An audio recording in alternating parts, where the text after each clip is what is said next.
Alors, ce matin, devinez quoi? On va parler de Noël. Et puis, écoutez, je vais me répéter pour ceux qui ont assisté à toutes mes présentations dans les dernières années. Là, je vais me répéter. Puis, écoutez, si vous trouvez que je me répète trop, je m'en excuse. Puis sinon, je m'en excuse pas. Mais effectivement, en réfléchissant à ce que je voulais partager avec vous ce matin, je me suis dit, tiens, je vais revenir sur deux thèmes qui concernent Noël, évidemment. Parce que Noël, c'est une fête récurrente. Hein, toutes les années, on fête Noël. Des fois, on se demande, on va fêter quoi cette année à Noël? Parce que ça revient à chaque année. Hein? Mais c'est une fête à l'occasion de laquelle on se souvient de la naissance de Jésus-Christ. Et je voudrais profiter donc de cette occasion pour jeter un regard rétrospectif en arrière sur les choses que j'ai dites en votre présence au cours des 2 dernières années. Et voyez-vous le titre « Noël est la manifestation de la disposition favorable de Dieu à notre égard ». Hein? Il y en a qui en reconnaissent peut-être. Un des thèmes qu'on a touchés. Ce thème-là, c'est que Dieu est favorablement disposé à notre égard. Dieu... Bon, j'en parlerai plus tard peut-être, mais Dieu, c'est ça, il est bien disposé à notre égard. Dieu a les bras tendus, il est ouvert envers nous. Puis l'autre thème dont je veux parler, je vous en ai parlé à Noël 2021, c'est l'incarnation. Et je vais revenir sur cette question-là. Noël repose sur la bonne disposition de Dieu envers nous qui s'est incarné pour nous racheter, pour nous sauver. Sans cette bonne disposition de Dieu envers nous, pas de Noël. T'étais pas là? On ne serait pas là non plus. Effectivement, le point de départ, c'est ça. Sans cette bonne disposition de Dieu envers nous, on ne serait même pas là. L'incarnation de Jésus-Christ, parce que c'est ça Noël. Noël, c'est l'incarnation de Jésus-Christ. C'est Jésus-Christ, c'est Dieu qui prend une forme, qui prend une nature, comme la nôtre. Et l'incarnation de Jésus-Christ, c'est l'ultime action de Dieu pour manifester son amour envers les êtres humains. Dieu manifeste son amour de toutes sortes de façons, mais l'ultime façon, c'est l'incarnation de Jésus-Christ. Et qu'est-ce que c'est que l'incarnation? C'est Dieu qui prend une nature humaine pour racheter les êtres humains. Et comme je vous l'ai dit tout à l'heure, en 2021, je vous en ai parlé de ce que je vais vous parler un petit peu aujourd'hui, mais cette fois-là, je l'ai fait comme je venais ce matin sur Zoom. Vous voyez que je garde des traces de ce que je fais. Hein? Alors, je l'ai fait sur Zoom parce qu'en 2021, si votre souvenir est bon, on était en pleine pandémie. Dans les Écritures, on parle de Noël à quelques occasions, même si on n'appelle pas ça Noël. N'est-ce pas? C'est plus tard qu'on a appelé ça Noël. Mais dans l'Évangile de Luc, par exemple, Luc raconte les événements de la naissance de Jésus d'une manière qui est très factuelle, en la situant là, dans la vie quotidienne de tous les jours. Et on va lire ce passage dans Luc au chapitre 2, les versets 6 à 20. C'est un long passage, mais c'est l'histoire de Noël, telle qu'elle s'est passée à l'époque où Jésus est né, évidemment, au 1er siècle de notre ère. Alors, on va commencer au verset 6. Et puis, Chantal va nous afficher les versets au fur et à mesure qu'on va en faire la lecture. Pendant qu'ils étaient là, c'est-à-dire Joseph et Marie étaient descendus à Bethléem, parce qu'il y avait un recensement, puis ils devaient se rendre dans la ville de leurs ancêtres. Pendant qu'ils étaient là, à Bethléem, le temps où Marie devait accoucher arriva, et elle enfanta son premier-né. Elle l'emmaillota et le coucha dans une crèche, parce qu'il n'y avait pas de place pour eux dans l'hôtellerie. Il y avait dans cette même contrée des bergers qui passaient dans les champs les veilles de la nuit pour garder leurs troupeaux. Et voici, pendant que les bergers étaient là, un ange du Seigneur leur apparut et la gloire du Seigneur resplendit autour d'eux. Ils furent saisis d'une grande frayeur. Mais l'ange leur dit, « Ne craignez point, car je vous annonce une bonne nouvelle qui sera pour tout le peuple le sujet d'une grande joie. C'est qu'aujourd'hui, dans la ville de David, il vous est né un sauveur qui est le Christ, le Seigneur. Et voici à quel signe vous le reconnaîtrez. vous trouverez un enfant emmailloté et couché dans une crèche. » Et soudain, il se joignit à l'ange, une multitude de l'armée céleste louant Dieu et disant « Gloire à Dieu dans les lieux très hauts et paix sur la terre parmi les hommes qui l'agréent. » Lorsque les anges les eurent quittés pour retourner au ciel, les bergers se dirent les uns aux autres « Allons jusqu'à Bethléem et voyons ce qui est arrivé, ce que le Seigneur nous a fait connaître. » Ils y allèrent à la course. Et ils trouvèrent Marie et Joseph et le petit enfant couché dans la crèche. Après l'avoir vu, ils racontèrent ce qui leur avait été dit au sujet de ce petit enfant. Et je vais rajouter quelques versets qui ne sont pas sur les diapos. C'est le texte qui continue. « Tous ceux qui les entendirent furent dans l'étonnement. » C'est quelque chose que France a dit tout à l'heure qui m'a fait penser à Dieu, mais m'a continué. Ils furent dans l'étonnement de ce que leur disaient les bergers. Marie gardait toutes ces choses et les repassait dans son cœur, et les bergers s'en retournèrent, glorifiant et louant Dieu pour tout ce qu'ils avaient entendu et vu, qui était conforme à ce qui leur avait été annoncé. C'est la description de la naissance de Jésus. Puis la chose à remarquer ici, rapidement, il nous est dit à peu près rien du bébé qui vient de naître. Il nous a juste dit qu'il était là dans une crèche. Il passe presque inaperçu. C'est ce qui se passe autour qui nous est décrit. Il y avait comme une autoroute là, entre le ciel et la terre, puis les anges venaient du ciel, puis les bergers ils partent à la course, puis ils s'en vont voir. Mais le bébé, on n'en parle presque pas. C'est un bébé ordinaire qui vient de naître au monde. C'est ça l'incarnation. C'est Dieu qui prend une forme bien ordinaire, comme la nôtre. Et c'est pour ça qu'on parle parfois du mystère de l'incarnation, parce que c'est un peu difficile à comprendre.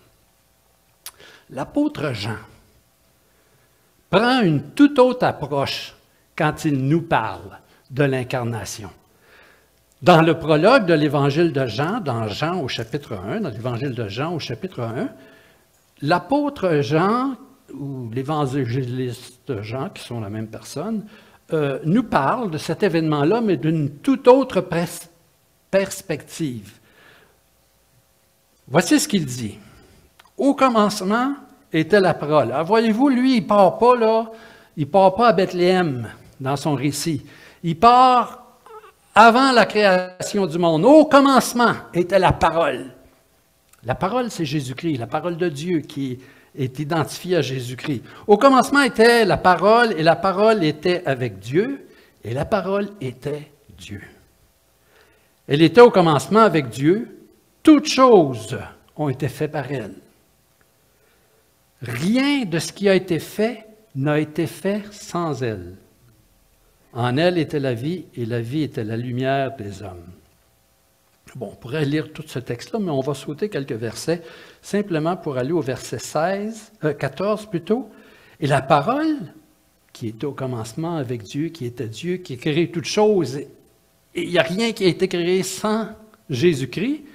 Au verset 14, on est dit, cette parole a été faite chair. Elle a habité parmi nous, pleine de grâce et de vérité. Et nous avons contemplé sa gloire, une gloire comme la gloire du Fils unique venu du Père. Et le verset 18, le Fils unique qui est dans le sein du Père est celui qui nous l'a fait connaître. Voyez-vous, deux perspectives différentes sur la naissance de Jésus-Christ. Une qui est tout à fait terre à terre, qui nous présente le bébé qui vient de naître, puis une qui est grandiose, christologique, qui commence avant la fondation du monde, puis qui nous dit, il n'y a rien de ce qui a été fait sur cette terre, dans l'univers qui a été fait sans Jésus-Christ. Et moi, là, quand je pense à ces deux choses-là, dans mon esprit, ça fait, ceux qui se souviennent, là, tilt. Tilt. J'ai un petit peu de difficulté à comprendre ça. La question à laquelle je réfléchis, et ça c'est depuis des années, c'est comment Dieu a-t-il pu prendre une forme humaine comme la nôtre? Comment? Pourquoi? On le sait, le Nouveau Testament est clair. Pourquoi l'a-t-il fait? Pour notre salut, pour notre rédemption. Mais le comment Est-ce que c'est possible? Ça m'émerveille quand je réfléchis à ça. Comment ce grand Dieu a-t-il pu s'incarner en un petit enfant et vivre la vie que Jésus a vécue pour conduire évidemment à la mort et la résurrection du Christ pour notre salut? Et là, j'aimerais revenir sur la grandeur de Dieu, en espérant que nous pourrons, nous aussi, nous émerveiller devant l'incarnation. Puisque tout a été créé par Jésus-Christ avant son incarnation, ben, on va revoir, si vous voulez, la grandeur de ce qu'il a créé. Parce que si on voit la grandeur on dit toujours qu'un artiste est plus grand que ça. Bon, il y en a qui disent le contraire, des fois que l'œuvre de l'artiste est plus grand que. Mais pour créer quelque chose, ben, il faut être plus grand que la chose. Il faut être capable de la penser, de la créer ensuite. Et on va regarder l'univers. Puis là, ben, dans un premier temps, je vais y aller en rafale. Je me suis dit, quand les mages sont venus à cause des étoiles. Alors, pourquoi pas nous autres aussi aller dans les étoiles? Si vous vous en souvenez, quand on a regardé en 2001 cette question-là, on est allé dans les étoiles. Et aujourd'hui, on est chanceux parce qu'on a les télescopes qui sont les radars télescopes qui sont dans l'atmosphère, là, qui sont au-delà de la Terre, comme James Webb, et puis dernièrement, je pense que c'est Euclide que l'Agence spatiale européenne a envoyé. Et puis avant ça, il y avait Hubble, oui, merci beaucoup. Et il nous envoie des images qui sont extraordinaires, et ça nous parle de la grandeur de Jésus-Christ, parce que c'est lui qui a créé tout ça, avec la beauté que ça implique. Et là, on va y aller en rafale. Chantal, prépare-toi. Plus vite que ça, Chantal.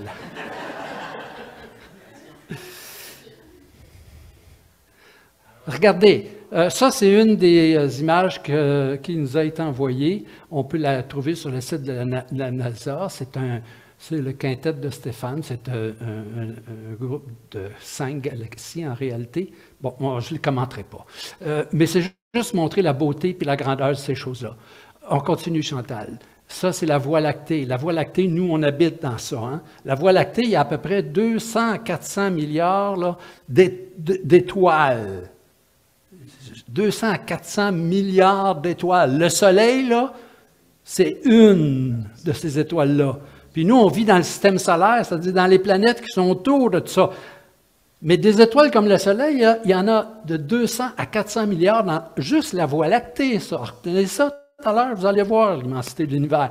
La Voie lactée, ensuite de ça, Andromède, la galaxie d'Andromède, c'est la galaxie, enfin une des galaxies qui sont les plus proches de nous. Et là aussi, on a ce nombre d'étoiles grandioses. Prochaine, la galaxie du tourbillon. Vous voyez, celle-là est belle, je trouve qu'elle... OK, on continue. La galaxie du triangle. Voyez-vous, ils ont différentes formes, ces galaxies-là. On continue. Celle-là, le sombrero. Savez-vous pourquoi? Hein? Non, mais on l'appelle comme ça. Oui, c'est ça. La galaxie du sombrero. Hein? Bon. Ensuite, ça, c'est le petit nuage de Magellan. Voyez-vous les couleurs qu'il y a dans ça? Okay. Puis ça, ben, nous autres, quand on regarde dans le ciel, on ne peut pas voir ça. Il faut avoir les télescopes, les instruments spéciaux, des instruments spéciaux pour avoir ça. Continue. Ça, c'est l'amas de Pandore. Bon, c'est plusieurs galaxies qui sont dans une seule photo. Ensuite, on continue. Bon, on va reculer. Je vais y revenir. OK, bon. Là, je voulais juste vous montrer ces images-là pour vous montrer comment elles sont belles, ces galaxies. Quelques notions sur la grandeur de l'univers pour revenir à l'incarnation après, parce que c'est là que je veux aller. OK?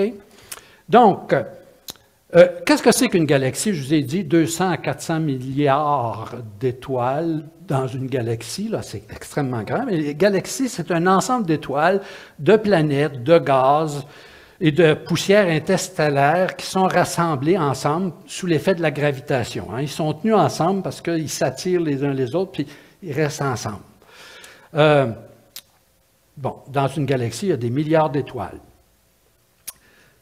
Le ciel, si vous voulez, le ciel que l'on voit le soir, les astronomes et les astrophysiciens, Ils ont organisé, si vous voulez, le ciel un petit peu comme les géographes ont organisé la Terre. Vous savez, sur la Terre, on a des villes, on a des municipalités régionales de comté, on a des provinces. Ces provinces-là sont rassemblées dans des pays, puis ces pays-là sont rassemblés dans des continents. Bon, mais c'est un petit peu pareil dans l'univers. Il y a des rassemblements, les astronomes, ils ont organisé ça comme ça. Parce que dans certaines régions du ciel, là, il y a plus d'étoiles. Puis, là, il y a des vides, comme les océans, si vous voulez. Hein? Et puis, là, il y a un autre groupe d'étoiles ou un autre paquet d'étoiles. Bon. Alors, donc, le ciel est organisé comme ça, puis on va regarder un petit peu cette organisation-là. Les astronomes ont appelé certains de ces regroupements d'étoiles des groupes de galaxies. Un groupe de galaxies, c'est quand il y a à peu près, dans un coin du ciel, à peu près, un petit peu moins que 100 galaxies qui sont dans la même région. OK? Comme, par exemple, ici au Canada, on a les provinces de l'Est, des provinces maritimes. Hein? Ils sont dans la même région du Canada. Dans ce coin-là, il y a des provinces... Bon, mais dans ce coin-là du ciel, il y a un groupe, il y a moins de 100 galaxies, ils ont appelé ça un groupe. Puis quand il y a plus que 100 galaxies, ils appellent ça un amas. Un amas et un groupe, c'est la même chose, c'est juste qu'un amas, il y en a plus. Mais c'est un paquet de galaxies qui sont ensemble. Ça, c'est pour les amas et les groupes. La Voie lactée fait partie du groupe local. Et là, on peut passer à la prochaine diapo. Le groupe local, peut-être, je ne sais pas si vous voyez clair, là, mais la Voie lactée, là, elle est au centre. Et puis, vous avez la galaxie d'Andromède un petit peu vers moi ici. Là. Ça, c'est une représentation schématique quand même, mais ça, on appelle ça le groupe local, parce que dans le groupe local, c'est une région du ciel dans laquelle les galaxies sont plus proches les unes des autres. On a dit, il y a un groupe d'étoiles, là, parce qu'il y en a moins que 100 galaxies, à 200 à 400 milliards par... OK? Puis on appelle ça le groupe local. Qui sait pourquoi? Parce qu'on y habite, c'est local, vous savez? Acheter local. Hein? Ben, dans le ciel aussi. Alors, c'est le groupe, on l'appelle ça le groupe local. Puis nous, on est dans ce groupe local-là. C'est-à-dire, nous, on est sur la Terre, dans le système solaire, qui est dans la galaxie de la Voie lactée, qui, elle, se trouve dans le groupe local. OK? Pareil comme vous habitez Saint-Jérôme, au Québec, au Canada, en Amérique du Nord, sur la Terre. Voyez-vous, c'est comme ça que le ciel est organisé, pour qu'on puisse s'y reconnaître, s'y retrouver. Donc, on a les groupes de galaxies, les amas de galaxies. Puis on a, comme sur la Terre, vous avez des pays, des provinces, des pays. Il y a des continents, hein? Les États-Unis, le Canada, le Mexique, c'est l'Amérique du Nord. Ça, c'est un continent. Puis si vous voulez aller encore plus grand, bien, vous avez les Amériques qui vont du Canada jusqu'au bout de l'Amérique du Sud. Donc, quand c'est un petit peu plus gros, tout à coup, on s'aperçoit qu'il y a des groupes de galaxies, puis il y a des amas de galaxies qui sont réunis dans des groupes plus grands. On appelle ça un super amas. Un super amas. Chacune des galaxies, je vais vous montrer le super amas de la Vierge, encore sous forme schématique, là. Mais ça, c'est le super amas de la Vierge. Voyez-vous le groupe local, là? C'est ça en rouge, là. Ça, nous, on est là-dedans. Mais ça, c'est un coin du ciel qu'on appelle le super amas de la Vierge, dans lequel il y a plusieurs groupes de galaxies, puis il y a plusieurs amas de galaxies. Pour nous donner une idée de la grandeur de cet univers-là, on va revenir au groupe local. Non, continue. En réalité, OK. Voyez, ça, c'est le groupe local, puis vous avez la Voie lactée et puis la galaxie d'Andromède. Alors, prochaine diapo. Bon, voyez-vous, je les indiquais avec une flèche rouge. Pourquoi? Parce qu'il y a une distance entre les deux. La Voie lactée et la galaxie d'Andromède sont distancées d'une bonne distance. Ce qu'on sait, c'est que la galaxie d'Andromède et la galaxie de la Voie lactée se rapprochent l'une de l'autre à raison de 120 km à la seconde. Alors, si vous calculez, là, depuis qu'on a commencé la réunion, la galaxie d'Andromède est à peu près 430 000 km plus proche de nous qu'au début de la réunion. Alors, si hier matin, vous étiez en train de magasiner ou de faire le ménage, puis qu'aujourd'hui vous êtes à l'église avec nous, dites-vous que la galaxie d'Andromède est à 10 300 000 kilomètres plus proche de nous qu'elle l'était. Ça va vite, ça. Alors là, il y a quelqu'un qui a dit, « Ouais, mais si ça va si vite que ça, là, il va y avoir une collision à un moment donné. » Oui, il va y avoir une collision. Préparez-vous, il va y avoir une collision. Maintenant, quand va avoir lieu cette collision-là? Dans 4,5 milliards d'années. Non. Inquiète-toi pas. Inquiète-toi pas. Pourquoi est-ce que je vous dis ça? Pour que vous puissiez voir la grandeur de cet univers-là. C'est incroyable. C'est incroyable. Continuons. Alors, si on va à la prochaine diapo, voyez-vous, ça c'est le super-amas de la Vierge, puis ça c'est le groupe local en rouge. Puis le groupe local en rouge, là, c'est là que sont Andromède et la Voie lactée, qui vont, à raison de 10 millions de kilomètres par jour, se rencontrer dans 4,5 milliards d'années. Mais tout ça, là, c'est dans le petit sac rouge. Vous pouvez imaginer la grandeur du super-amas de la Vierge. Qu'est-ce que c'est le super-amas de la Vierge? C'est un, je l'ai dit tout à l'heure, hein? C'est un regroupement de galaxies. Un quoi? Une gang, exactement. C'est une gang de galaxies et d'amas et de groupes. Bon. Maintenant, où se situe, le groupe local, on l'a situé. Je vous ai dit, c'est comme des villes, des provinces, des pays, des continents. Alors, la toutière est prête. Pour ceux qui sont sur Zoom, c'est parce que le faux vient de sonner. Alors, où se situe le super-amas de la Vierge? Bien, le super-amas de la Vierge, il se situe dans un autre super-amas encore plus grand qu'on appelle l'Aniakea. On peut la passer à la prochaine. Voyez-vous le groupe local où il est, là? Puis, je vais aller ici, là, mais le super-amas de la Vierge, là, c'est à peu près au centre, là. Alors, l'Aniakea, c'est une grande région, comme un continent, si vous voulez, dans le ciel, qui est encore plus grand. Maintenant, est-ce qu'on est rendu au bout? Parce que l'Aniakea signifie non mesurable, tellement c'est grand. Bien, là, on va aller voir l'Aniakea dans l'univers qu'on connaît, là. OK? Prochaine diapo.